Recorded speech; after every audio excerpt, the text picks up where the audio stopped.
Bismillahirrahmanirrahim. Assalamualaikum warahmatullahi wabarakatuh.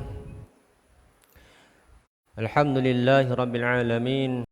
Wabihi nasta'in. Wassalatu wassalamu ala ashrafil anbiya'i wal mursalin Sayyidina Muhammadin wa ala alihi wa ashabihi ajma'in.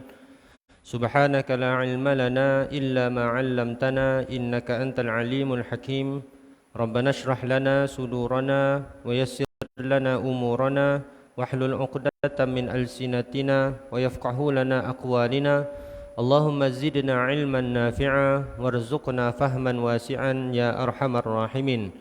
Kita mulakan pertemuan dengan Ummul Kitab Al-Fatihah. A'udzu billahi minasy syaithanir rajim. Bismillahirrahmanirrahim. Alhamdulillahi rabbil alamin. Ar-Rahmanir Rahim. Maliki yaumiddin. Iyyaka na'budu wa iyyaka nasta'in. Ihdinas siratal mustaqim. Siratal ladzina an'amta 'alaihim ghairil maghdubi 'alaihim waladdallin.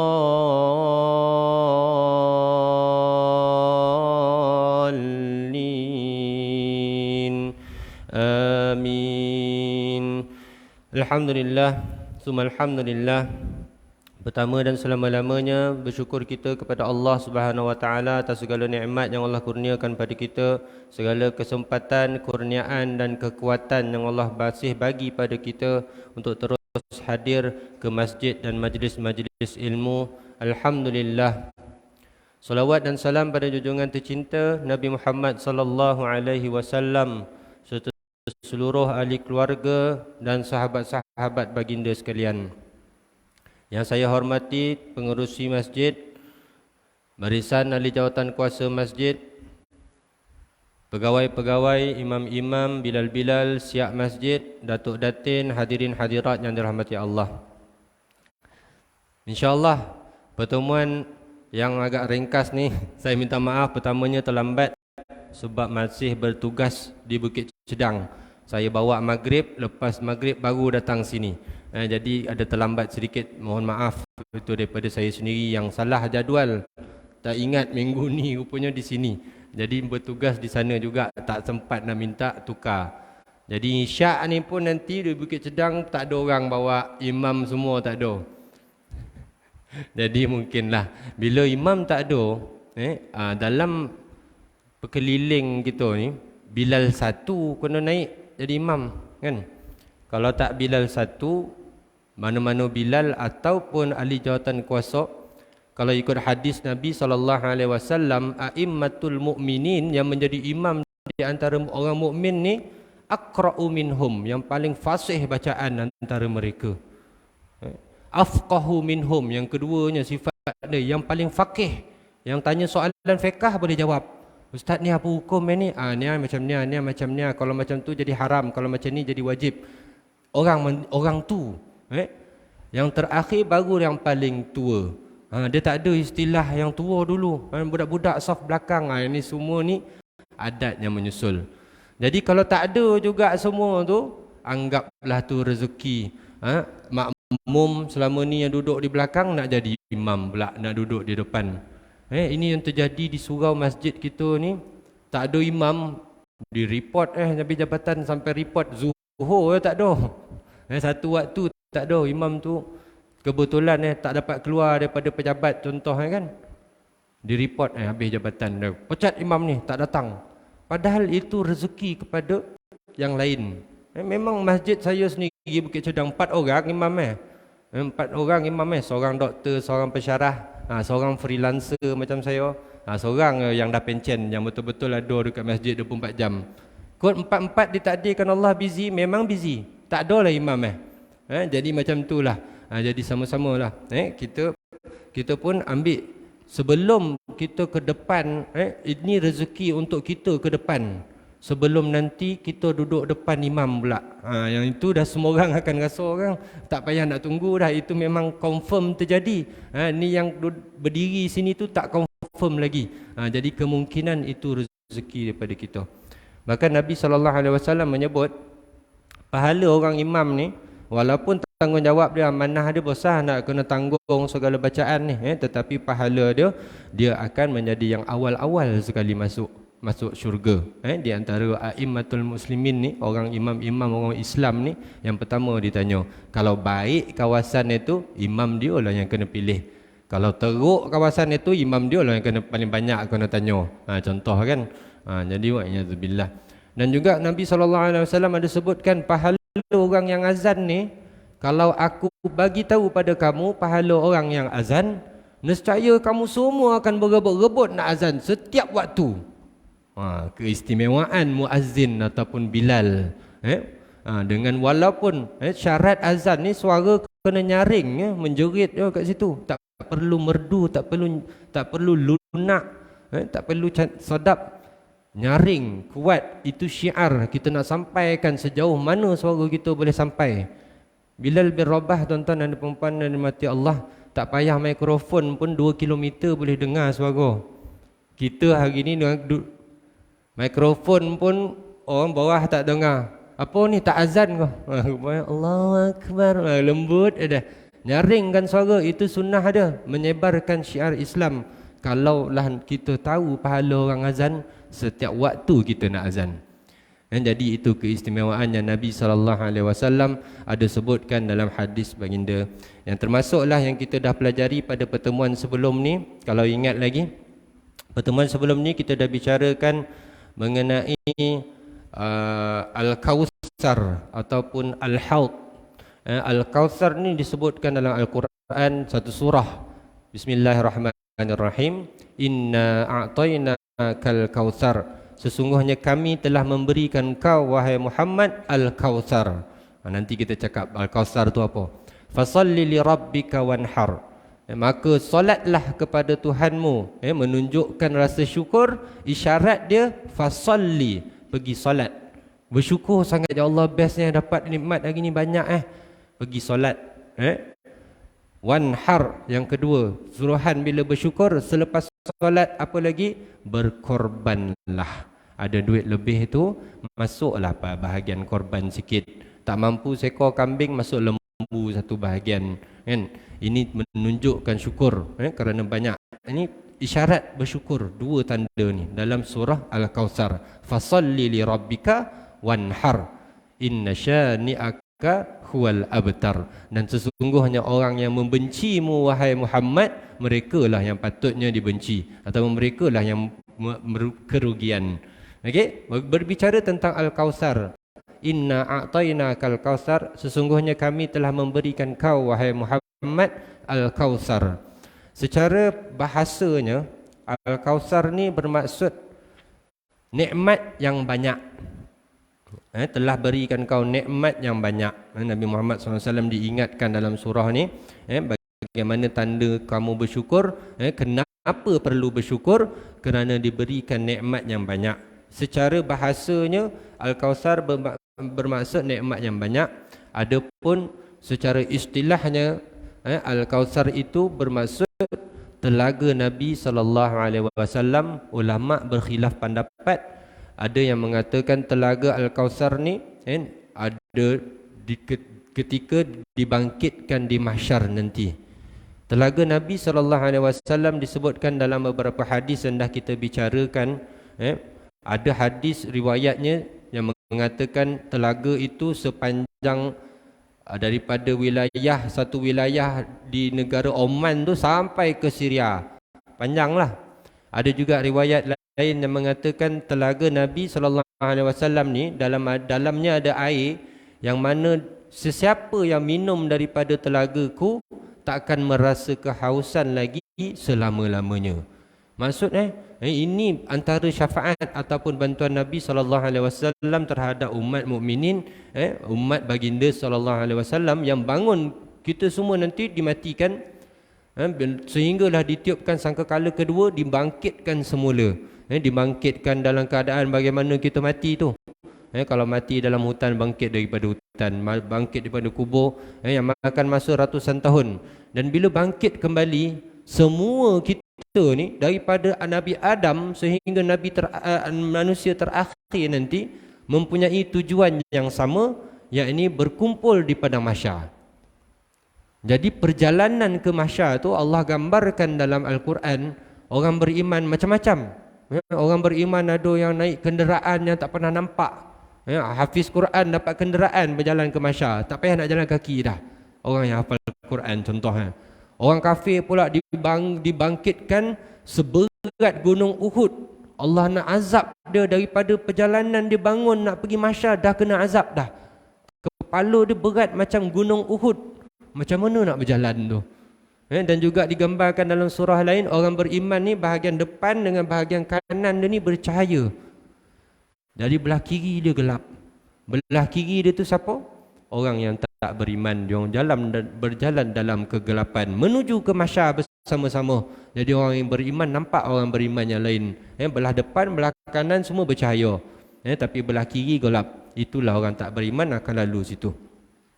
Dan jadi ketika sampai di mahsyar, di sini ulama berkhilaf pendapat. Mana satu dulu? Mahsyar dulu ke? Titian sirat dulu ke? Ataupun timbangan mizan dulu ke? Ataupun haud Nabi, ataupun telaga Nabi SAW dulu? Mana satu? Jadi yang mana satu dulu tak penting. Susunan itu tidak disusun secara theoretically dia memang ada khilaf lah. Secara teorinya memang ada khilaf. Kita bicarakan satu persatu sebab wajib kita beriman terhadap semua yang ada pada elemen hari akhirat. Ini maksudnya elemen hari akhirat mesti ada mahsyar, mesti ada timbangan, mesti ada titian sirat, mesti ada telaga Nabi. Mana dulu tak apa. Nanti yang lepas tu barulah syurga dan neraka. Kena faham, benda ni wajib kita percaya, wajib kita lalui nanti setelah dibangkitkan. Okey, bercerita tentang telaga Nabi SAW. Antara tujuannya adalah meringankan beban bagi orang yang beriman walaupun mereka berdosa. Contohnya macam kita, mengatakan la ilaha illallah Muhammad Rasulullah. Sehari paling common kita baca dia 5 kali, 5 waktu solat kan, waktu syahadah tu paling common. Waktu jawab azan lagi, waktu doa lagi dan sebagainya. Ini memang man qala la ilaha illallah dakhalal jannah. Kata Nabi SAW, siapa yang cakap la ilaha illallah masuk syurga. Cepat dengan lambat sahaja, nanti cerita dia. Tapi siapa yang dalam hati dia la ilaha illallah, tak ada Tuhan melainkan Allah. Ini patung Buddha tu bukan Tuhan, matahari bukan Tuhan, yang tanda salib bukan Tuhan punya tanda. Jadi siapa yang beriman sedemikian masuk syurga. Tetapi lambat dengan cepat bergantung pada amalan masing-masing. Yang inilah yang kita harapkan. Di sini siapa yang dapat minum daripada telaga Nabi ni, walaupun pergi ke neraka dulu ataupun diazab dahulu sebelum ke syurga, tetapi mereka dihilangkan azab kehausan dahulu.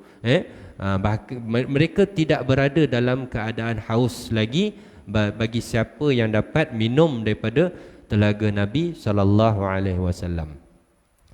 Dalam subtopik seterusnya ni, Imam Qurtubi rahimahullah ta'ala anhu bahaskan dalam kitabnya tentang siapa yang masuk dahulu ataupun siapa dahulu yang akan jumpa telaga Nabi, siapa yang rasmi air daripada situ. Berdasarkan satu hadis Nabi SAW, sabda Rasulullah, aku menyediakan telagaku bagi kamu semua dan aku bangga dengan ramainya umatku daripada kamu semua. Oleh kerana itu, kamu semua janganlah saling membunuh. Hadis riwayat Ibnu Majah. Hadis riwayat Ibnu Majah ini memberi isyarat kepada kita dosa membunuh. Orang yang membunuh bangkit nanti. Orang membunuh walaupun beriman, tetapi dia pernah membunuh, antaranya dia tak dapat minum daripada telaga Nabi SAW. Wa'iyadzubillah. Minta-minta kita semua yang ada dalam ni dapatlah minum sebanyak-banyaknya. Amin. Diriwayatkan daripada Sauban. Sauban ni dulu orang panggil mantan lah, mantan hamba kepada Rasulullah. Zaman dia pernah berkhidmat pada Nabi SAW dan Nabi bebaskan. Sauban ni cerita, dia pernah dengar. Kata Sauban, Rasulullah SAW bersabda, Telagaku itu lebarnya sejauh jarak dari negeri Aden, yakni Yaman, ke negeri Ailah. Maksudnya daripada negeri ke negeri. Besarlah telaga Nabi. Airnya lebih putih daripada salju, serta lebih manis daripada madu. Orang yang meminum airnya tidak akan haus setelah itu buat selamanya. Dan orang yang pertama sekali datang ke tempat itu adalah orang muhajirin yang fakir. Muhajirin yang fakir. Siapakah muhajirin yang fakir? Yang pakaiannya lusuh dan rambutnya tidak rapi, iaitu orang yang tidak mengahwini wanita kaya sehingga kehidupan mereka tidak berkecukupan. Okey, jadi di sini Nabi SAW menyebutkan yang pertama sekali dapat minum daripada telaga Nabi SAW adalah muhajirin yang berhijrah bersama-sama Nabi SAW, yang kekal dalam keadaan sama. Masa dekat Mekah memang hidup biasa-biasa, tak adalah kaya, tak adalah miskin. Bila hijrah ke Madinah, masih lagi hidup macam tu, biasa-biasa. Yang ini yang pertama sekali dapat minum daripada telaga Nabi SAW. Ini berkaitan dengan perbuatan hijrah. Macam mana kita nak kiaskan dalam kehidupan kita yang dah tak ada hijrah Mekah Madinah lagi? Hijrah kita ni adalah perbuatan taubat nasuha yang boleh kita lakukan dalam meninggalkan segala aktiviti ataupun dosa yang pernah kita lakukan, ataupun maksiat yang pernah ataupun masih kita lakukan.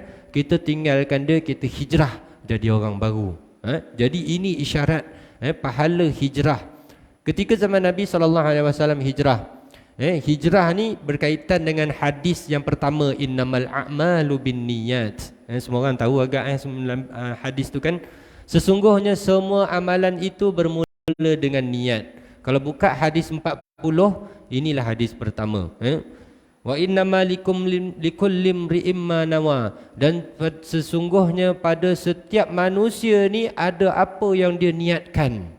Faman kanat hijratuhu ila Allahi wa rasulih, dan barang siapa yang hijrahnya kerana Allah dan Rasul, fahijratuhu ila Allahi wa rasulih, maka dia mendapat Allah dan Rasul. Wa man kanat hijratuhu ila dunya yusibuha, tetapi siapa yang berhijrah kerana dunia yang dia mahukan ataupun kerana sesuatu yang dia nak dekat bumi Madinah tersebut, awimra'atin yang kihuha, dan ketika itu ramai yang berhijrah kerana nak nikah, nak bernikah. Awimra'atin, ataupun perempuan yang hendak dinikahinya, fahijratuhu ila ma hajara ilaih, maka hijrah mereka itu dapat apa yang mereka inginkan.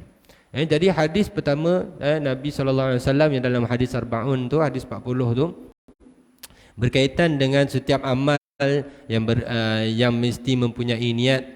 Yang mana kita tahu niat itu ada secara lafaz, ada secara maknawi ataupun secara dalam hati sahaja.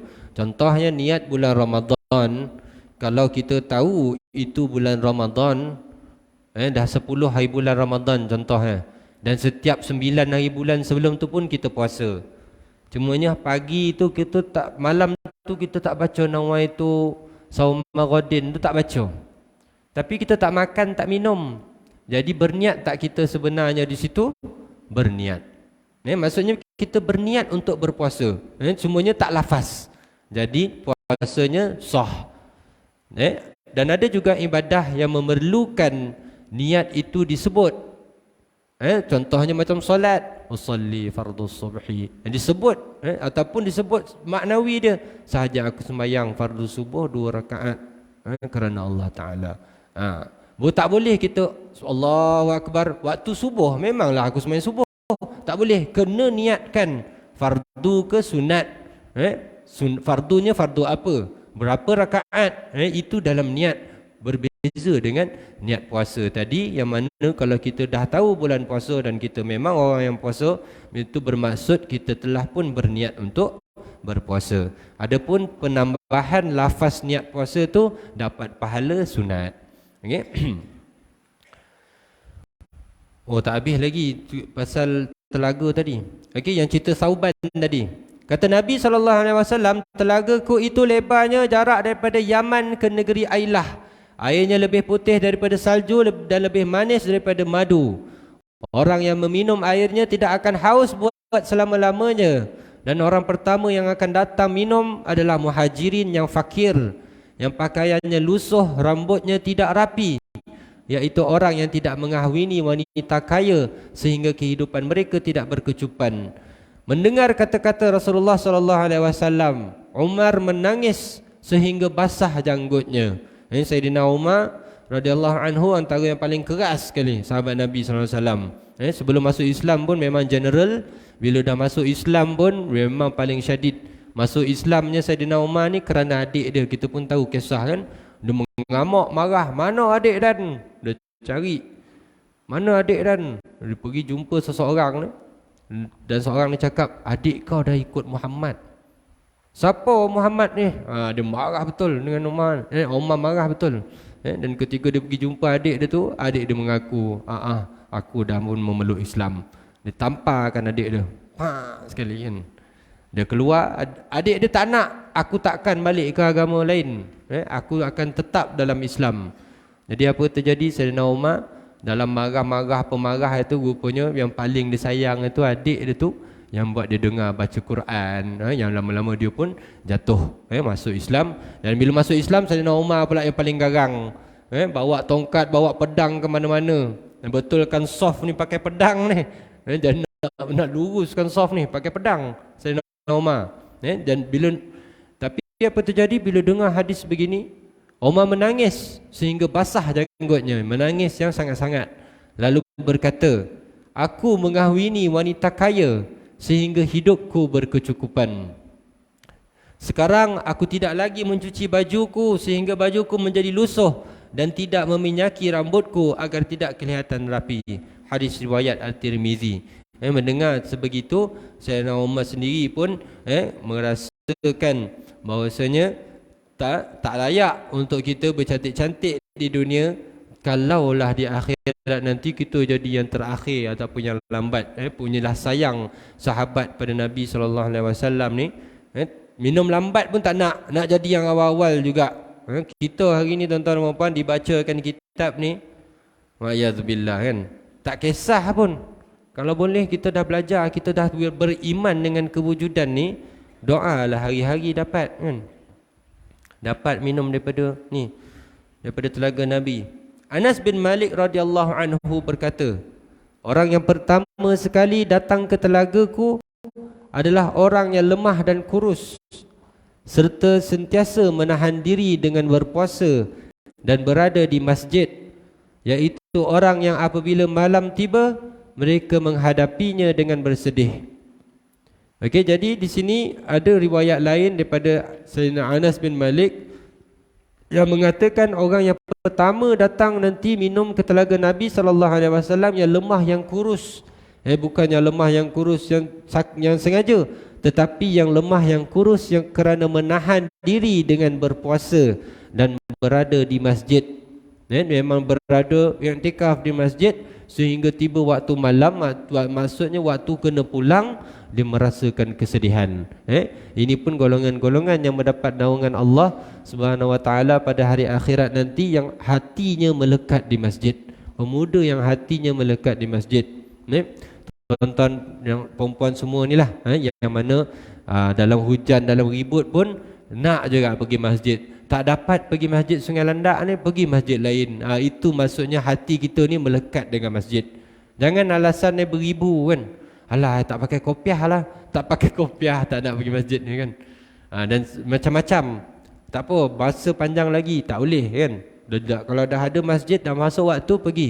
Isyarat Isra' wal Mi'raj, ketika Nabi SAW dibawa Isra' daripada Masjidil Haram ke Masjidil Aqsa tu, berapa banyak tempat berhenti Malaikat Jibril bawa Nabi SAW, kerana untuk berhenti solat, berhenti Masjidil Aqsa solat, berhenti Tur Sina solat, berhenti mana lagi? Solat, solat sunat dalam masjid. Yang terjadi hari ini, masjid cantik-cantik buat kat Senayan tu, orang datang ambil gambar luar balik. Bahkan pengantin datang nikah pun tak sembahyang sunat dalam tu. Wa'iyadzubillah. Iktikaf tuan-tuan dan puan-puan rahmati Allah, pahala iktikaf dalam masjid ni, masuk kaki kanan Allahumma aftahli abwaab rahmatik nawaitul iktikaf fi hadzal masjid sunatalillah taala. Tuan-tuan tidur pun tak apa, pahala berjalan insya-Allah. Kan ni dah macam dah ngantuk-ngantuk dah ni ustaz. Ui, lagi 7 minit isyak ni. Dia dah ada macam-macam dalam kepala tu kan. Ui, dah ngantuk dah. Macam tu pun dapat pahala insya-Allah. Apatah lagi yang fokus, yang khusyuk. Kan? Okey, jadi itu hadis yang diriwayatkan daripada Anas bin Malik tadi, tentang bagaimana lagi cara-caranya selain muhajirin yang fakir, siapa lagi yang dapat minum awal-awal, mereka yang hatinya melekat pada masjid, yang juga yang sentiasa berpuasa. Sekarang ni bulan Rajab, bulan Rajab ni kata sahabat, aku tak pernah nampak Nabi SAW puasa lagi banyak daripada bulan Rajab. Dia seolah-olah bulan Ramadan kedua dah. Ada sahabat cakap macam tu. Hatta Sayyidina Aisyah sendiri pun cakap benda yang sama. Jadi memang bulan Rajab ni Nabi SAW memperbanyakkan puasa. Dan seperti kita ketahui, bulan Rajab ni bulan yang mana amalan kita diganda-gandakan. Solat kita sebelum ni 2 rakaat dapat 20 pahala, contoh digandakan dapat 40. Jadi perbanyakkanlah amalan sunat dan perbetulkanlah amalan wajib di bulan Rajab ini. Bulan Rajab ni kita panggil dia bulan persediaan menghadapi Ramadan. Rajab, Syaban, Ramadan kan. Lagi 2 bulan ni preparation lah untuk kita masuk Ramadan ni. Kita dah senang, dah tak payah nak susah-susah. Bulan ni lah kita dah mula berpuasa. Bulan Rajab ni lah kita dah mula qiyamul lail. Bulan Rajab ni lah kita dah mula 1 hari 1 juzuk. Jangan harap tadarus ya sehari sejuzuk tuan-tuan. Setahun tu lah sekali khatam. Bila bulan puasa, bangga dah. Padahal sejuzuk geng tu. Ni betul bulan Rajab ni sejuzuk sehari. Bulan Syaban sejuzuk sehari. Bulan Ramadan sejuzuk sehari. Dapat 3 kali khatam sehari. Baru dapat challenge. Imam Syafi'i khatam 60 kali bulan Ramadan sahaja. Macam mana kita nak challenge tu Imam Syafi'i? Hari ni ramai yang tak nak berpegang dengan mazhab konon-kononnya Imam Syafi'i ni salah dan sebagainya. Buat macam tu dulu. 60 kali khatam bulan puasa sahaja. Pagi sekali, malam sekali. Pagi sekali, malam sekali. Khatam tuan-tuan, bukan sejuzuk. Jadi keberkatan masa yang diberikan pada ulama' ataupun pada wali, pada Nabi SAW sendiri pun, keberkatan masa tu dalam 1 malam boleh pergi naik sampai langit, turun balik, ada balik di bumi Madinah, di bumi Mekah, minta maaf. Dan bagaimana keberkatan masa yang ada? Saya dah ceritakan tentang keberkatan masa ni. Kadang-kadang kita baca Quran ni udah letih dah panjang dah, kita dah hongeh dah orang kata kan. Baru 10 minit. Berkat masa tu rasa macam panjang. Berbeza tak kalau kita tengok Gegar Vaganza ke, Akademi Fantasia ke. Tengok golak. Ui, 3 jam tak sedar. Tak berkat, 3 jam dah habis. Mana pergi 3 jam? Orang lain cari 3 jam untuk beribadah, untuk tambahkan amalan dan sebagainya. Kalau kita buat macam tu, tak berkat masa tu. Itulah yang terjadi hari ni tuan-tuan dan puan-puan, minta maaf bercakap. Semua orang cakap tak cukup masa. Keluar pagi, balik malam. Tiada lagi keberkatan. Memanglah traffic jam pun satu hal juga. Tapi keberkatan masa tu dah tak ada. 1 jam kita rasa sangat singkat dah hari ni. Berbeza dengan orang yang beramal 1 jam zikir agak-agak banyak tak boleh dapat. Boleh dapat banyak. Kan? Rasa keberkatan dia berbeza. Seterusnya, orang yang diusir daripada perigi Nabi SAW. Tadi kita tahu siapa yang awal-awal akan dapat, kemudian siapa yang tak dapat, siapa yang akan dapat selepas dia adalah orang mukminin yang lain. Ni siapa pula yang diusir berdasarkan beberapa riwayat hadis saya akan bacakan. Rasulullah SAW bersabda, beberapa orang dalam kalangan sahabatku pasti ada yang akan diusir dari perigiku pada hari kiamat. Ketika aku melihat mereka menuju ke arahku, aku berkata, mereka para sahabatku. Namun lalu dikatakan kepadaku, kamu tidak mengetahui perbuatan mereka sepeninggalanmu. Hadis riwayat Al-Bukhari daripada Anas bin Malik radhiyallahu anhu. Okey, jadi ini berkaitan dengan satu hadis. Okey, hadis yang mengatakan bahawasanya nanti di perigi Nabi SAW ada muka-muka yang Nabi cam, yang Nabi SAW cakap, ini sahabat.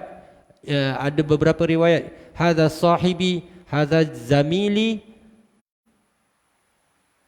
hadza akhi, ataupun satu lagi saya minta maaf saya tak tahu apa, tapi maksudnya Nabi katakan ini kawan aku ni, ataupun ini sahabat aku ni. Nabi cakap macam tu. Dan tapi dijawabkan oleh para malaikat, katakan tak, kau tak tahu apa dia orang buat setelah kau wafat. Ada yang mengatakan mereka termasuk dalam golongan murtad. Maka yang terhalang ataupun diusir daripada perigi Nabi SAW pertama adalah murtaddin, ataupun golongan-golongan orang yang murtad. Hadis yang kedua, Rasulullah SAW bersabda, kelak sebahagian sahabatku ada yang diusir dari perigiku, ditolak dari perigiku. Aku berkata, ya Tuhanku, bukankah mereka sahabatku? Tuhanku menjawab, kamu tidak mengetahui perbuatan mereka sepeninggalanmu. Mereka orang yang kembali kepada kekafiran, yakni murtad. Ya, inilah hadis riwayat Al-Bukhari daripada Abu Hurairah. Okey, hadis ini mempunyai beberapa riwayat yang sama, bahkan dalam kitab Muwatta' Imam Malik pun hadis daripada Abu Hurairah ni dikatakan bahawasanya para malaikat bertanya lagi, bagaimana kamu mengetahui apa yang berlaku terhadap umatmu setelah sepeninggalanmu, wahai Rasulullah? Sepeninggalanmu mereka benar-benar tidak ada kesan wuduk pada wajah mereka. Jadi ini berkaitan dengan kesan wuduk yang mana yang akan membuatkan orang beriman ni berbeza pada hari akhirat nanti. Siapa dapat syafaat Nabi SAW ni, macam mana Nabi SAW nampak cam mereka adalah dengan bersinarnya wajah dan juga anggota-anggota wuduk mereka. Wajah dia bersinar, tangan dia sampai siku ni bersinar, rambut dia yang dibasahkan tu bersinar, kaki dia tu bersinar sampai buku lali. Jadi orang-orang beriman ni lah yang terpilih dulu untuk masuk minum telaga Nabi SAW. Bahkan ketika dalam neraka pun, nanti kan dalam bab-bab seterusnya kita akan bicarakan syafaat ataupun bantuan Nabi, bantuan orang alim, bantuan Allah Subhanahu Wa Taala sendiri pun yang terakhir. Bagaimana Allah mengeluarkan orang beriman daripada neraka ni adalah kerana tidak terbakarnya wajah mereka. Orang beriman yang masuk neraka ni tak terbakar macam orang kafir terbakar. Dia terbakar juga, tapi tempat-tempat wuduk dia tidak terbakar. Itu yang dapatkan ataupun membuatkan mereka keluar daripada neraka, masuk dalam syurga. Okey, kita habiskan sikit lagi ni tentang orang yang diusir daripada perigi Nabi. Sebab sebenarnya saya nak masuk neraca ni, Al-Mizan tu tak sampai lah. Masuk pun yang sikit kan hari ni kan. Okey, sikit lagi. Seluruh ulama berpendapat setiap orang yang murtad daripada agama Allah dan melakukan perkara yang tidak diredai oleh Allah diusir dari perigi Nabi SAW. Termasuklah orang yang memisahkan diri daripada jemaah orang Muslim seperti Khawarij, Syiah dan Mu'tazilah. Ini yang mengasingkan diri daripada orang Islam. Contohnya yang hari ini Ahlul Bid'ah. Kalau boleh janganlah kita termasuk dalam golongan Ahlul Bid'ah. Bid'ah kan orang sana sini, semua bondo bid'ah, semua bondo salah. Bid'ah tu pun tak tahu apa benda. Jadi Ahlul Bid'ah pun termasuk daripada jemaah orang yang memisahkan diri daripada jemaah Muslim. Untuk kita lihat sikit, siapakah Khawarij? Khawarij adalah kumpulan yang keluar daripada barisan Khalifah Ali bin Abi Talib. Ketika Sayyidina Ali menjadi khalifah, golongan Khawarij ni keluar daripada barisan dia. Yang berpendapat bahawa amal, dia punya pendapat dia lain. Siapa yang tak beramal, kita boleh bunuh. Dia terus macam tu. Ini golongan Khawarij. Adapun Syiah, Syiah ni paling kita tahulah kan, paling diketahui lah. Syiah Ar-Rafidah, Syiah Imamiyah, Syiah pun ada 12 Isna Ashar kan? Dia ada 12 bahagian Syiah dia, yang mana semuanya adalah ekstremis. Dia ni berpendapat yang lebih ekstrim. Banyak lah, banyak yang kita nak bicarakan. Dan juga Mu'tazilah. Mu'tazilah ni golongan ilmu kalam yang diasaskan oleh Wasil bin Atha, yang menentang pendapat Imam Hasan Al-Basri.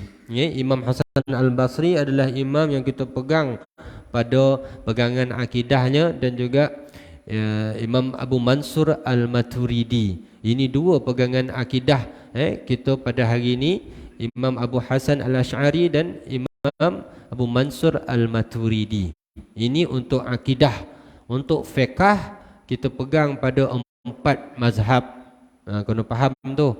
Untuk tasawuf kita kena pegang pada ulama muktabar macam Imam Ghazali, Imam Abu Darda, banyak lagi, Tetapi amalan-amalan ni kena ada berpegang. Tak boleh saya tak bermazhab ustaz, saya belajar semua mazhab. Wish, hebatlah kau kan. Tahap kita mujahadah ni, untuk sampai tahap tu, sampai tahap boleh keluarkan mazhab sendiri ni, pertamanya hafiz Quran tu wajib lah. Yang bercakap tu hafiz tak. Yang keduanya 100,000 hadis dalam kepala. Yang ketiganya kemahiran nahu dan saraf, yang mana tak ramai yang ada lagi dah. Nahu dan saraf yang mantap. Jadi kalau dah dapat semua tu, barulah layak untuk jadi mufti. Belum layak untuk mengeluarkan satu mazhab. Tak boleh lawan mazhab, tak boleh kita berpendapat seseorang. Mazhab ni, mazhab Syafi'i ni, satu madrasah Asy-Syafi'iyah. Kalau kita nampak dalam kitab Qala Syafi'iyah, maksudnya bukan kata Imam Syafi'i tu. Maksudnya kata ulama-ulama Syafi'i setelah bermesyuarat dalam satu majlis syura.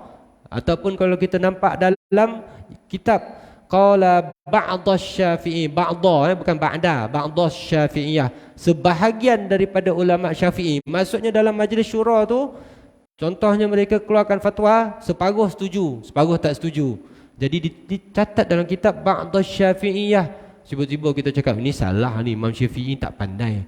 Ya Allah, satu madrasah berbincang macam mana lah kita lagi betul. Wa'iyadzubillah min zalik. Jadi ini sedikit sebanyak nasihat untuk diri saya sendiri dan pada tuan-tuan dan puan-puan semua.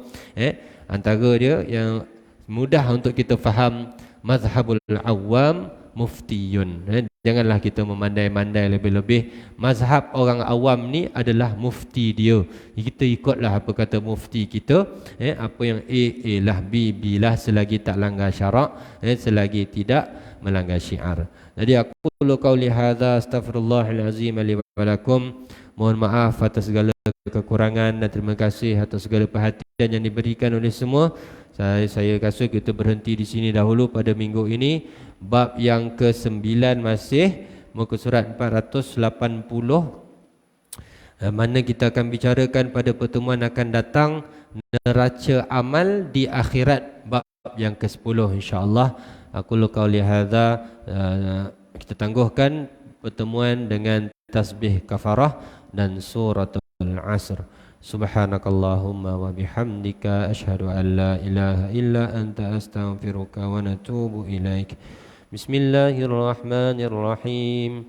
Wal 'asr innal insana lafi khusr illa alladhina amanu wa 'amilus solihat wa tawasaw bil haqqi wa tawasaw bis sabr. Assalamualaikum warahmatullahi wabarakatuh.